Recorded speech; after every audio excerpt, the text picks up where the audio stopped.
ये बात है साल 2016 की। एस्टोनिया के चंद डॉक्टर्स एक पेशेंट के ब्रेन का चेकअप कर रहे थे। तभी उन्होंने एक ऐसी चीज नोटिस की जो आज से पहले मेडिकल साइंस में किसी ने भी नहीं की थी। इस पेशेंट को एक दिमागी बीमारी थी, जिसकी वजह से डॉक्टर्स इनकी ब्रेन एक्टिविटी को EEG के जरिए रिकॉर्ड कर रहे थे। हाँ, तो ये डॉक्टर्स के लिए एक रूटीन का ब्रेन चेकअप, यानी वो बहुत नॉर्मली पेशेंट का टेस्ट कर रहे थे, जैसे दूसरे पेशेंट्स को किया करते हैं। लेकिन उनको इस बात का बिल्कुल इल्म नहीं था कि इस टेस्ट के दौरान कुछ ऐसा होने वाला है जो मेडिकल साइंस को पूरी तरह से हिला कर रख देगा। जी हाँ दोस्तों, टेस्ट स्टार्ट हुए अभी चंद मिनट ही गुजरे थे कि पेशेंट को अचानक हार्ट अटैक हुआ और उनकी मौत हो गई। ये हादसा डॉक्टर की जिंदगी में पहली बार हो रहा था कि कोई पेशेंट ब्रेन स्कैनिंग के दौरान ही दम तोड़ गया हो। डॉक्टर्स को अब पूरा यकीन हो चुका था कि पेशेंट की मौत के वक्त उसके दिमाग में जो कुछ भी चल रहा होगा वो इस टेस्ट में जरूर रिकॉर्ड हुआ होगा, और हुआ भी कुछ ऐसा ही। पेशेंट की मौत से पहले और उसके बाद भी उसका दिमाग जो कुछ सोच रहा था वो सब कुछ इस टेस्ट में रिकॉर्ड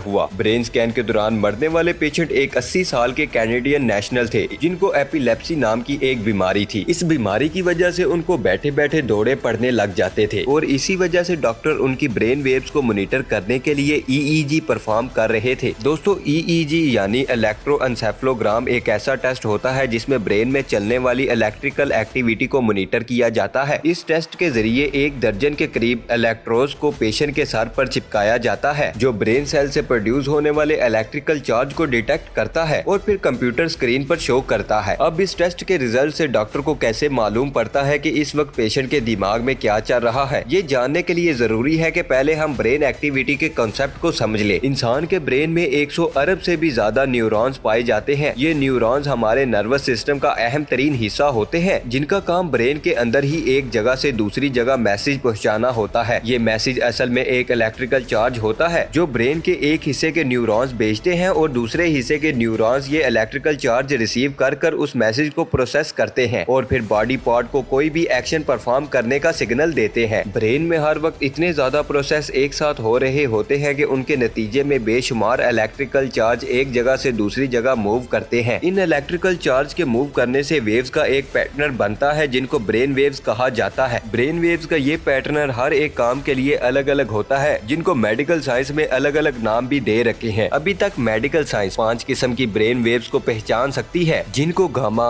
बीटा, अल्फा, थीटा और डेल्टा वेव्स के नाम से जाना जाता है। अल्फा ब्रेन वेव्स का पैटर्न कुछ इस तरह का होता है और इसकी फ्रीक्वेंसी 8 से लेकर 12 हर्ट्ज तक होती है, यानी 1 सेकंड में ये वेव 8 से लेकर 12 मरतबा तक बनती है। हमारा ब्रेन अल्फा वेव्स तब प्रोड्यूस करता है जब हमारा दिमाग बिल्कुल रिलैक्स होता है, ठीक उस वक्त जब हम सुबह सुबह नींद से उठते हैं और अपने बेड पर ही लेटे लेटे रिलैक्स कर रहे होते हैं। या फिर अल्फा वेव्स तब ही प्रोड्यूस होती हैं जब कोई इंसान योगा प्रैक्टिस कर रहा हो। अब जानते हैं बीटा वेव्स के बारे में। बीटा वेव्स का पैटर्न कुछ इस तरह का होता है, जिसकी फ्रीक्वेंसी 12.5 से लेकर 30 हर्ट्ज तक होती है, और ये तब तक होती है जब हम अच्छी तरह जाग जाते हैं और अपने काम में बिजी हो जाते हैं। इसके अलावा बीटा वेव्स तब ही प्रोड्यूस होती हैं जब हम कुछ सोच रहे होते हैं या फिर किसी चीज पर कॉन्सेंट्रेट कर रहे होते हैं। गामा वेव्स की फ्रीक्वेंसी 25 से लेकर 140 हर्ट्ज तक होती है, और ये तमाम ब्रेन वेव्स में सबसे ज्यादा फ्रीक्वेंसी वाली वेव्स होती है। हमारा ब्रेन गामा वेव्स तब प्रोड्यूस करता है जब हम बहुत ज्यादा एक्टिव होते हैं और किसी इंतहाई कॉम्प्लेक्स किस्म के काम को परफॉर्म कर रहे होते हैं। जो लोग बहुत ज्यादा इंटेलिजेंट होते हैं और किसी भी मुश्किल तरीन प्रॉब्लम का मिनटों में सोल्यूशन निकाल लेते हैं, उसके पीछे गामा वेव्स ही होती है। Delta waves. डेल्टा वेव्स की फ्रीक्वेंसी तमाम ब्रेन वेव्स में सबसे कम होती है। ये सिर्फ 0.5 से लेकर 4 हर्ट्ज तक होती है। डेल्टा वेव्स हमारे ब्रेन में डीप स्लीप के दौरान पैदा होती हैं, यानी जब हम बहुत गहरी नींद में सो रहे होते हैं। डेल्टा वेव्स हमारी बॉडी में कई हार्मोन्स पैदा करती हैं, खास तौर पर ग्रोथ हार्मोन। ये वेव्स ज्यादातर बच्चों में पाई जाती हैं, और जैसे जैसे इंसान बड़ा होता जाता है डेल्टा वेव्स भी कम होती जाती हैं। और सबसे आखिर में बात करते हैं थीटा वेव्स की। थीटा वेव्स की फ्रीक्वेंसी 4 से लेकर 7 हर्ट्ज तक होती है, और ये किसी भी चीज को मेमोराइज करने, न्यू स्किल सीखने और डे ड्रीमिंग के दौरान में पैदा होती है। अब जब हम सब ब्रेन वेव्स की बेसिक जान चुके हैं, तो अब हमें उस पेशेंट के ब्रेन स्कैन को समझने में थोड़ी आसानी होगी। जैसा कि हमने जाना कि गामा वेव्स की फ्रीक्वेंसी 25 से लेकर 140 हर्ट्ज तक होती है। इसकी रेंज के अंदर एक और रेंज भी होती है जो 30 से लेकर 100 हर्ट्ज तक होती है, और ब्रेन इस खास फ्रीक्वेंसी की गामा वेव्स तब प्रोड्यूस करता है जब हम अपनी मेमोरी को इस्तेमाल कर रहे होते हैं, यानी जब हम लाइफ के खास इवेंट्स को याद कर रहे होते हैं। डॉक्टर्स ने उस कैनेडियन पेशेंट की मौत के वक्त उनके ब्रेन में बहुत ज्यादा ज्यादा गामा वेव्स नोटिस की, जो कि खास तौर पे उस रेंज में आ रही थी जब इंसान अपनी लाइफ की मेमोरी को रिकॉल कर रहा होता है। इससे पहले भी साइंसदानों ने मरते वक्त लोगों की ब्रेन एक्टिविटी को नोटिस करने की कोशिश की थी, लेकिन वो पूरी तरह उनको रिकॉर्ड नहीं कर पाए। लेकिन इस कैनेडियन पेशेंट के केस में मौत से पहले और हत्या के मौत के बाद भी चंद मिनटों तक इनकी जिंदगी की अच्छी और बुरी यादें इनके सामने आई थी। डॉक्टर और साइंटिस्ट ने मरने वाले पेशेंट की गामा वेव्स को 2016 से लेकर 2022 तक यानी पूरे 5 सालों तक अच्छी तरह स्टडी किया और फिर ये रिजल्ट निकाला कि मरते वक्त इंसान अपनी लाइफ के इवेंट्स को याद कर रहा होता है। डॉक्टर और रिसर्चर्स की फाइंडिंग का कोई ठोस सबूत तो नहीं है, लेकिन इनकी फाइंडिंग को साबित करने के लिए उन पेशेंट से भी राब्ता किया गया जो किसी बीमारी की वजह से मरते मरते बचे थे, या फिर कुछ ऐसे पेशेंट जिनको लास्ट मोमेंट पर हॉस्पिटल पहुंचाकर उनकी जान बचा ली गई। जब उन लोगों से पूछा गया तो उनका भी यही कहना था कि उनके सामने जैसे किसी ने उनकी लाइफ का फ्लैशबैक चला दिया हो। ये एक्सपीरियंस किसी एक दो लोगों ने फेस नहीं किया, बल्कि कई लोगों ने इसी किस्म का जवाब दिया था। डॉक्टर और रिसर्चर्स ने पूरे 5 साल इस ब्रेन स्कैन को पब्लिक इस वजह से नहीं किया था क्योंकि एक तो वो उसको अच्छी तरह से स्टडी करना चाहते थे और दूसरा ये कि वो किसी और इंसान का भी मरते वक्त ब्रेन स्कैन इस कैनेडियन पेशेंट के स्कैन से मैच करना चाहते थे। लेकिन आखिरकार वो इस काम में नाकाम ही रहे। अब क्योंकि डॉक्टर्स के पास सिर्फ एक शख्स का ही मरते वक्त का ब्रेन स्कैन है, इसी वजह से उनकी ये फाइंडिंग काफी कंट्रोवर्शियल भी है। डॉक्टर ने रिसर्च पेपर्स पर यह भी लिखा है कि कैनेडियन पेशेंट ऑलरेडी एक बीमारी से गुजर रहा था जिसकी वजह से वो बहुत दवाइयां भी ले रहा था। ये मेडिसिन भी ब्रेन एक्टिविटी को डैमेज कर देती हैं, जिसकी वजह से रिजल्ट में फर्क पड़ सकता है। लेकिन इस बात के काफी ज्यादा चांसेस हैं कि जब इंसान मर रहा होता है तो उसके सामने उसकी पूरी जिंदगी का एक फ्लैशबैक चलता है, और अगर ये सच है तो जिसने अपनी जिंदगी में अच्छे काम किए होंगे मरते वक्त भी उसके सामने वैसी ही चीजें रिपीट होंगी, और जाहिर है जिसने बुरे कामों का रास्ता चुना होगा उसके सामने फ्लैशबैक भी वैसा ही आएगा।